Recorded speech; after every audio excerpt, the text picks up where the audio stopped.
తెలంగాణ రాష్ట్ర వ్యాప్తంగా ఎదురుచూస్తున్న జూబ్లీహిల్స్ ఉప ఎన్నిక ఫలితాలు ఇంకో 2 రోజుల్లో విడుదలవుతాయి.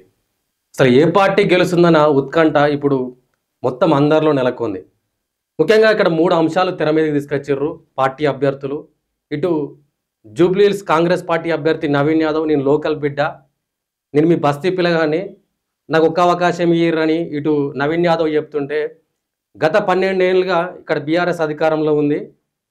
మాగంటి గోపీనాథ్ చనిపోయినాడు, నేను ఒక మహిళని సానుభూతి పరంగానైనా సరే గెలిచే అవకాశం ఉందని ఇటు మాగంటి సునీత అవకాశం అట్లా ఉండే.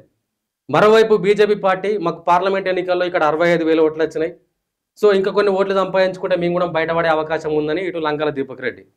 సో ఇవన్నీ పక్కన పెడితే ప్రీపోల్ సర్వే ప్రీపోల్ స్ట్రాటజీస్ వచ్చేసినాయి. ఇటు ఎగ్జిట్ పోల్ సర్వే కూడా కంప్లీట్ అయిపోయింది.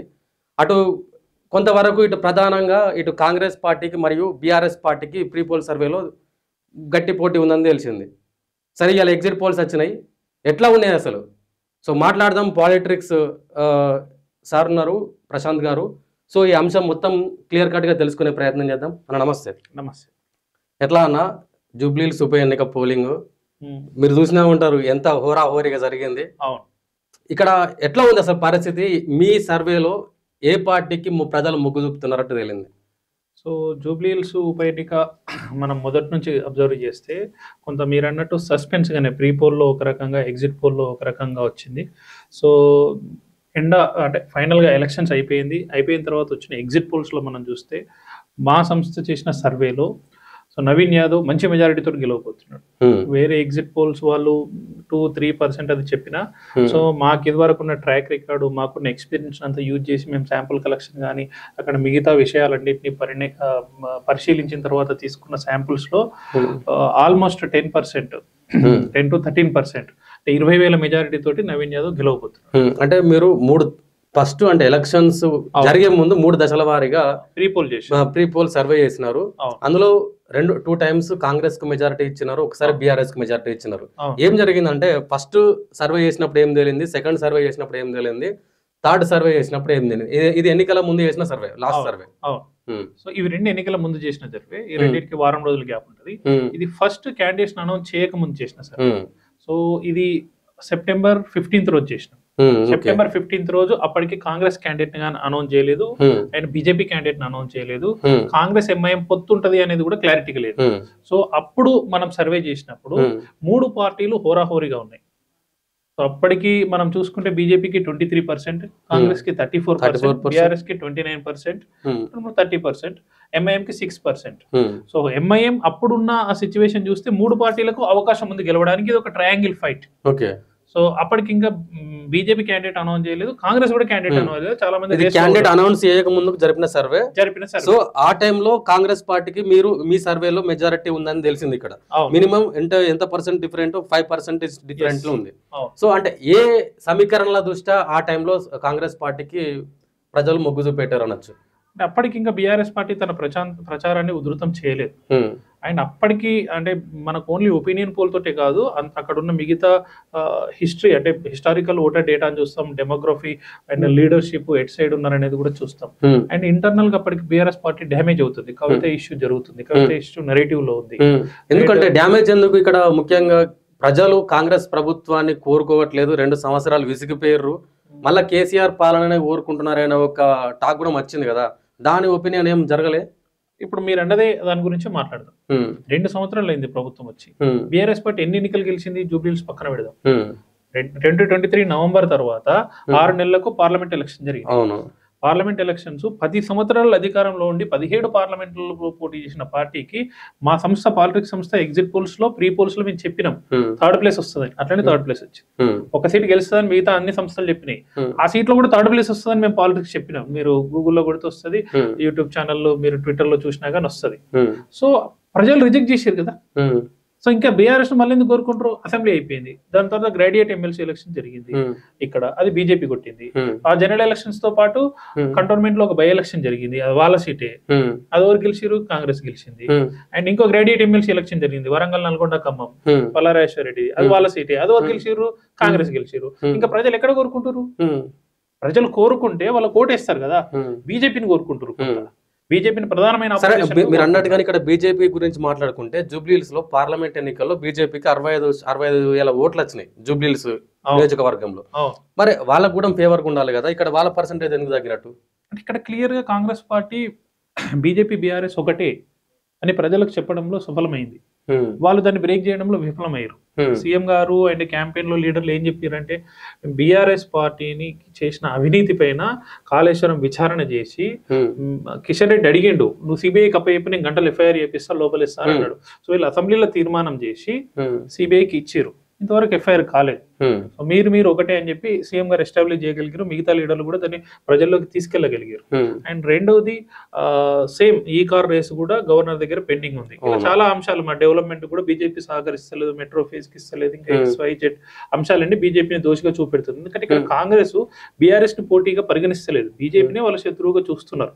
సో అలాంటి బీజేపీ బీఆర్ఎస్ తోటి అండర్స్టాండింగ్ లో ఉండి వాళ్ళు చేస్తున్నారు అనేది చెప్పినప్పుడు వాళ్ళు దాన్ని ప్రూవ్ చేసుకోవాలి. అంటే ప్రజలను నమ్మకం కలిగించేలాగా ఇక్కడ లీడర్షిప్ ఎలక్షన్ కూడా చేయలేదు, మనం చూస్తే తెలుస్తుంది. సో అలాంటి ఎలక్షన్ చేయలేదు కాబట్టి ఈ బీజేపీ ఓట్ బ్యాంక్ అంతా ట్రాన్స్ఫర్ లో నెక్స్ట్ ఎలక్షన్ లో చూస్తే 17% వచ్చారు. ఆ ఓట్ బ్యాంక్ అంతా ఎక్కడికి వచ్చింది? బీఆర్ఎస్ కి వచ్చింది 42%. కాంగ్రెస్ 34% ఉండే, ఎంఐఎం కలిస్తే 40 కావాల్సింది కూడా కొంత మైనారిటీ ఓట్ బ్యాంక్ కూడా వాళ్ళు జైనింగ్లు కానీ సోషల్ మీడియా కానీ పిఆర్ మేనేజ్మెంట్ కానీ అంతా చేసినప్పుడు బీఆర్ఎస్ కి మెర్జ్ అయింది 5th. సో ఇలాంటి క్రిటికల్ పరిస్థితుల్లో సీఎం గారు ఎంటర్ అయ్యారు ఎలక్షన్ కి. ఎలక్షన్ అయ్యి అప్పటికి ఒక రోడ్ షో జరిగింది, తర్వాత ఇంకా 2 రోడ్ షోలు చేసిండు. దాని తర్వాత పర్ఫెక్ట్ పోల్ మేనేజ్మెంట్, డివిజన్ల వారీగా టీమ్ ని డిప్లాయ్ చేసి మంత్రులను ఎమ్మెల్యేలకు 6 బూతులు ఇచ్చి సో పర్ఫెక్ట్ గా జనాలకు ఏవైతే గ్యాప్స్ ఉన్నాయో వాళ్ళకున్న సందేహాలన్నీ తీర్చి ఏవైతే కౌంటర్ నరేటివ్ పార్ట్స్ చేయాలో, అంటే బీఆర్ఎస్ ఏమైతే అలిగేషన్ చేసిరో బుల్డోజర్ వర్సెస్ కార్ అన్నారు, దానికి సమాధానం చెప్పారు. యాక్చువల్ గా హైడ్రా వల్ల ఏం ఉంటది, ఎందుకు ఈ వరదలు ట్రాఫిక్ అంటే విఫలమయ్యారు అంటారా? అంటే బీఆర్ఎస్ వాళ్ళు కేటీఆర్ గానీ ఒక క్యాంపెయినింగ్ అనేది నెక్స్ట్ లెవెల్ లో చేశారు, మన అందరికి తెలుసు, మనం చూసినాం. సో ఆ క్యాంపెయినింగ్ అనేది ప్రజలలోకి తీసుకెళ్లడంలో విఫలమయ్యారా? ఎందుకంటే మీ థర్డ్ సర్వేలో ఎలక్షన్ ముందు చేసిన సర్వేలో మళ్ళీ కాంగ్రెస్ పార్టీకి ఫేవర్ గా వచ్చేసారు. సో ఎక్కడ విఫలమయ్యారు? ఎందుకంటే ఒక వారం రోజుల వ్యవధిలోనే ఇంత డిఫరెన్స్ ఎట్లా వచ్చింది అసలు? అంటే ఇప్పుడు కొంత వాళ్ళ బీఆర్ఎస్ నేతల ఓవర్ కాన్ఫిడెన్స్ అని నేను చెప్తా. సో జూబ్లీహిల్స్ ఎలక్షన్ జరుగుతున్నప్పుడు అక్కడ ఫెయిల్యూర్ డెవలప్మెంట్స్ వీటితో పాటు ఇంకా కొంచెం లెవెల్ వరకు మాట్లాడొచ్చు. కానీ ఈ ఎన్నికలలో కాంగ్రెస్ పార్టీ ఓడిపోతే సీఎం సీటు పోతుంది. అండ్ ఈ ఎన్నికల తర్వాత రాష్ట్రంలో వేరే అనూహ్య పరిణామాలు, అంటే ముఖ్యమంత్రి రేవంత్ రెడ్డి కూడా అనౌన్స్ చేసిండు కదా, అంటే కొన్ని వాక్యాలు చేసినాడు. ఒకవేళ బీఆర్ఎస్ పార్టీ కనుక ఓటేస్తే రేషన్ కార్డు కట్ అవుతుంది, బియ్యం కట్ అవుతాయి అనే వ్యాఖ్యలు కూడా మీరు చూసే ఉంటారు కదా. అలాంటి ఓట్లు అంటే ఇప్పుడు అవి కూడా ఓటు చీల్చే అవకాశాలు ఏముండే? అటువంటి ఓటు బ్యాంక్ రాజకీయాలు సర్వసాధారణం. ఇలాంటి బీజేపీ ఉప ఎన్నికలు చేసినప్పుడు కూడా చేసింది. దాన్ని మరి బీఆర్ఎస్ పార్టీ కౌంటర్ నరేటివ్ చేయాల్సింది, అంటే కౌంటర్ గా కరెక్ట్ గా ప్రజలకు అర్థమయ్యేలాగా చెప్పాల్సింది. మీ pension late of course last time మనం దుబ్బాక బై ఎలక్షన్ కానీ, హుజూర్ నగర్, హుజురాబాద్, నాగార్జున సాగర్ బై ఎలక్షన్లలో వాళ్ళ కాల్ సెంటర్లు పెట్టి లబ్ధిదారులకు ఫోన్ చేసి అమ్మ మీకు పెన్షన్ వస్తుందా? వస్తుంది. మనం మీకు పెన్షన్ నెల నెల రావాలంటే కారు గుర్తు కోటేయాలి. మనం ఎన్ని వాయిస్ రికార్డులు విన్నాం అప్పుడు యూట్యూబ్ లలో. ఆ లెవెల్ టార్గెటెడ్ క్యాంపెయిన్ కూడా చేసారు. సో కాంగ్రెస్ పార్టీ ఆ లెవెల్ చేయలేదు, ఆబ్వియస్లీ ఫెయిల్ అయింది. కానీ సీఎం గారు మాట్లాడిన దాంట్లో మరి దాన్ని వాళ్ళు కౌంటర్ చేసి అది కాదు ఇదని ప్రజలను నమ్మించాల్సింది. నమ్మేయడంలో ఫెయిల్ అయినట్టున్నారు. అందుకే ఈ 39% లో ఇక్కడ ముస్లిం ఓట్ బ్యాంక్ ఏమన్నా యాడ్ అయ్యే ఉండే అవకాశం ఉంది. ఎందుకంటే బీఆర్ఎస్ కు అంతకన్నా ముందే ఎలక్షన్స్ ముందే సల్మాన్ ఖాన్ అని చెప్పి HYC సంస్థ చైర్మన్, అతను కొంతవరకు ఓట్ బ్యాంక్ చీల్తాడని చెప్పేసి కొంతవరకు ప్రస్తావనలు వచ్చినాయి. ఏమన్నా ఛాన్సెస్ ఉన్నాయా? ఉన్నాయి. అంటే వీళ్ళు ముస్లిం మైనారిటీలను దగ్గర చేసుకోవడానికి మంత్రి పదవి ఇచ్చారు, అంటే వాళ్ళకి మైనారిటీ క్యాబినెట్ లో రిప్రజెంటేషన్ లేదని చెప్పేసి. అండ్ అది కాకుండా మైనారిటీస్ కి వాళ్ళు కొన్ని స్కీమ్స్ అనౌన్స్ చేశారు, కబ్రిస్తాన్ ఇష్యూ కావచ్చు. అండ్ రెండోది ఏంటంటే మీరు చెప్పిన పేరు ఏదైతుందో మంచి పేరు లేదు, లేదని వీళ్ళు నరేటివ్ ఉందా లేదా అనేది తర్వాత విషయం, కోర్టులు పోలీసులు చూసుకుంటారు. కేసు కూడా ముందే అతని మీద. సో కాంగ్రెస్ పార్టీ చెప్పడంలో సఫలమైంది. దాన్ని ఎంఐఎం వాళ్ళు కింది వరకు ఆ కమ్యూనిటీలో తీసుకోవడంలో సక్సెస్ అయ్యారు. అతను ఎంత ఓటు బ్యాంక్ ఉంది అనేది అతను ఓటు వేయించినప్పుడే పరిగణలోకి వస్తుంది. సో ఆబ్వియస్లీ రాజకీయాల్లో బురద చల్లుతారు, చల్లినప్పుడు నువ్వు కడుక్కోవాలి. సో అతని వల్ల కాంగ్రెస్ పార్టీకి ఎటువంటి నష్టం లేదు, నష్టం జరగలేదు. కాబట్టి ఇప్పుడు ఎగ్జిట్ పోల్ లో మనకు గెయిన్ అవ్వుకుంటూ వచ్చారు. వీళ్ళు అక్కడికి వాళ్ళని రీచ్ అవ్వడంలో లేట్ అయింది కాంగ్రెస్ పార్టీ. అయితే సీఎం ఎంటర్ అయ్యారో వ్యవస్థ అంతా అలర్ట్ అయింది. అప్పుడు సీఎం గారు చెప్పింది వాళ్ళ దగ్గరికి తీసుకెళ్లి ఇది అని చెప్పి కన్విన్స్ చేయగలిగారు ప్రజల్ని. సో అది మనకి సర్వే రూపంలో కనిపిస్తుంది. సో అంటే ఇక్కడ మనకు ఏ విషయాన్ని పరిగణనలో తీసుకోవాలి అంటే నవీన్ యాదవ్ వ్యక్తిగతంగా అంటే లోకల్ అబ్బాయి కాబట్టి అతని పరంగా కాంగ్రెస్కు పర్సంటేజ్ పెరిగిందా, లేకుంటే ముఖ్యమంత్రి రేవంత్ రెడ్డి ద్వారా ఈ పర్సంటేజ్ పెరిగింది అనుకోవచ్చా? మొత్తం ఓవరాల్ ఎలక్షన్లో సీఎం గారిది క్యాప్టెన్ ఇన్నింగ్స్ అయితే నవీన్ యాదవ్ ఫ్యామిలీది man of the match. So Naveen Yadav family పైన యాక్చువల్గా సింపతి అనే మన నేరేటివ్ గురించి మాట్లాడుకుందాం, క్యాంపెయిన్ గురించి. బీఆర్ఎస్ పార్టీ క్యాండిడేట్ కు సింపతి ఉందా, నవీన్ యాదవ్ ఉందా అంటే నవీన్ యాదవ్కే సింపతి ఉంది. ఎంఐఎం నుంచి పోటీ చేసిండు, 40,000 ఓట్లు వచ్చినాయి, ఇండిపెండెంట్ గా చేసిండు, కష్టపడుతుండు, సర్వీస్ చేస్తుండు ప్రజలకు. ఆఫ్ కోర్స్ ఎమ్మెల్యే అధికార పక్షంలో ఉన్న వాళ్ళతో ప్రతిపక్షంలో ఎక్కువ రోజు నుండి కొట్లాడిండు కాబట్టి సింపతి. మాగంటి గోపీనాథ్ వరుసగా 3 సార్లు ఎమ్మెల్యే ఆడ, ఆపోజిషన్ లో గట్టి ఓవర్ కొట్లాడిర్రు. ఎంతమంది పేర్లు, విష్ణువర్ధన్ రెడ్డి పేరు ఇచ్చినా విష్ణువర్ధన్ రెడ్డి ఎమ్మెల్యే ఉన్నప్పుడు కూడా నవీన్ యాదవ్ కొట్లాడుతూనే ఉన్నాడు. సో ఆ ఫీల్డ్ లో ఉండి పబ్లిక్ ఎంతో కొంత సర్వీస్ చేసుకుంటూ ఉన్నారు కాబట్టి అరే ఇన్నిసార్లు చేసి ఓడిపోయి ఈసారి అవకాశం ఇద్దాం. మహిళ అనే సానుభూతి ఏమి లేదా అంటే మాగంటి సునీత గారికి? ఆఫ్ కోర్స్ మహిళ అనే సానుభూతి వాళ్ళు క్రియేట్ చేసినట్టు ఇప్పుడు దుబ్బాక ఎలక్షన్ చూద్దాం. దుబ్బాక ఎలక్షన్ లో మహిళ అనే సానుభూతి కానీ, ఈటల రాజేందర్ ఎలక్షన్ లో ఆయనకు వచ్చిన సానుభూతి కానీ ఇక్కడ ఈ క్యాండిడేట్ కు రాలేదంటే సానుభూతి ద్వారా ఓట్లు తీసుకుందాం అని అనుకున్నప్పుడు వాళ్ళు చేయాల్సింది చేయాలా. అండ్ ఇక్కడ అర్బన్ ఓటర్స్ సానుభూతికి ఎక్కువ కనెక్ట్ కారు, ఇక్కడ ఉన్న minority voters. So minority voters కు ఏది కావాలనో అది వాళ్ళు చూజ్ చేసుకున్నారు. ఏ పార్టీ ఏం చెప్తుంది చూసుకొని చూజ్ చేసుకున్నారు. 3 సంవత్సరాల గవర్నమెంట్ ఉంది ఇక్కడ. అండ్ జూబ్లీ హిల్స్ లో నవీన్ యాదవ్ ఎప్పటి నుంచో పనిచేస్తున్నాడు. సీఎం గారు వచ్చి హామీలు ఇచ్చారు. సో ఈ అబ్బాయి అయితే నెరవేర్చగలుగుతారు. రేపు పొద్దున ఎమ్మెల్యే అయిన తర్వాత ఏదైనా పని ఉంటది, ఇక్కడ పోతే మాకు పని అవుతుందా, ఇక్కడ పోతే పని అవుతుందా అని వాళ్ళు ఆలోచించుకున్నారు. సో ఎంతమంది అంటే ఇప్పుడు మీరు షాంపిల్స్ తీసుకున్న ప్రతి వ్యక్తి అంటే మీరు ఓటేసే ముందు తీసుకున్నారు, ఓటేసిన తర్వాత తీసుకున్నారు, ఏం మాట్లాడారు ప్రజలు అంటే మీతో వ్యక్తిగతంగా? సో యాక్చువల్గా దీంట్లో ఏం జరుగుతుందంటే మన ఏజెంట్స్ కింద ఉండి చేసినప్పుడు సో డైరెక్ట్ నువ్వు ఏ పార్టీకి ఓటేస్తావా అని అడగరు. ఇష్యూస్ ఏమున్నాయి అంటే ఒక క్వశ్చనర్ ప్రిపేర్ చేస్తారు. ఆ క్వశ్చనర్ లో ఉన్న 4-5 క్వశ్చన్ల ద్వారా అడిగి వాడు ఏ పార్టీకి ఓటేస్తారో తెలుసుకుంటారు. ఏ వ్యక్తిగా నువ్వు వెళ్ళి డైరెక్ట్ ఓటేస్తావా అని అంటే మనం చూసి నువ్వు ఏ పార్టీ అనుకుని చెప్పడు. సో ఒకవేళ ఏ పార్టీ అయినా గానీ ఆ పార్టీకి ఓటేస్తున్నాను నీతో చెప్తారు కానీ లోపల లేడు, సైలెంట్ ఓట్ గా కన్వర్ట్ అవుతుంది. సో ఇక్కడ ప్రజల సమస్యల మీద ఎక్కువ మాట్లాడారు. నిజంగా ప్రభుత్వం మీద కొంత కోపం ఉంది. వీళ్ళు 2 సంవత్సరాలు అయింది ఏం చేయలేదు అనేది బీఆర్ఎస్ ఏదైతే నెరేటివ్ బిల్డ్ చేసిందో దానికి ప్రజలు కనెక్ట్ అయ్యారు. కానీ దాని తర్వాత ఈ సమస్యలను తీర్చేది ఎవరు? ఇంకా 3 సంవత్సరాల టైం ఉంది, వీళ్ళే తీర్చాలి కదా. నవీన్ యాదవ్ దగ్గరికి పోతే తీరుస్తాడు. అండ్ మొత్తం క్యాబినెట్ అక్కడికి వెళ్ళి డివిజన్ల వారీగా ఉండి వాళ్ళకు హామీ ఇచ్చి నమ్మకాన్ని కల్పించారు. ఈ సమస్యను మేము తీరుస్తాం, నవీన్ యాదవ్ తీర్చకుండా మా దగ్గరికి రండి. సీతక్క డివిజన్ తీసుకుంది, జూపల్లి కృష్ణారావు డివిజన్ తీసుకున్నాడు, మంగళేటి శ్రీనివాస్ ఎందుకు ఇంత ప్రతిష్టాత్మకంగా తీసుకున్నారు ఈ ఎన్నికలను? ఎందుకంటే కేటీఆర్ పదే ముఖ్యమంత్రి రేవంత్ రెడ్డిని టార్గెట్ చేసిండు. అదేమన్నా వాళ్ళకు బీఆర్ఎస్ కు ప్లస్ అయ్యే అవకాశం ఏం లేదంటారు? అది బీఆర్ఎస్ కు మైనస్ అయింది. యాక్చువల్ గా వాళ్ళు అలా చేయాల్సింది కాదు. ఆ కాన్స్టిట్యున్సీ వరకు ఉన్న ఈక్వేషన్స్ మాత్రమే మాట్లాడాల్సింది, ప్రభుత్వం యొక్క ఫెయిల్యూర్స్ మాట్లాడాల్సింది. కానీ ఈ ఎన్నిక ఓడిపోతే ఇక్కడ సీఎం చైరే మారిపోతుంది. ఈ ఎన్నిక తర్వాత రాష్ట్రంలో రాజకీయం 500 రోజులు అయితే కేసీఆర్ మళ్ళీ ముఖ్యమంత్రి అవుతాడు. 500 రోజుల వరకు ఆగుదాం వరకు ఓకే. ఈ ఎన్నికలో ఆబ్వియస్లీ 500 రోజుల తర్వాత నువ్వు కేసీఆర్ అవుతాడా, బీజేపీ నుంచి కిషన్ రెడ్డి అవుతాడా, మళ్ళా కాంగ్రెస్ పార్టీ నుంచి రేవంత్ రెడ్డి అవుతాడా, ఉత్తమ్ రెడ్డి అవుతాడా అనేది తర్వాత మ్యాటర్. ఈ ఎలక్షన్స్ కి ఏది మాట్లాడనో అది మాట్లాడకుండా వీళ్ళు కాంగ్రెస్ పార్టీ ఫెయిల్యూర్స్ మాట్లాడారు. ఏం చేశారు? ఇంటింటికి గ్యారంటీ కార్డు తీసుకెళ్లారు.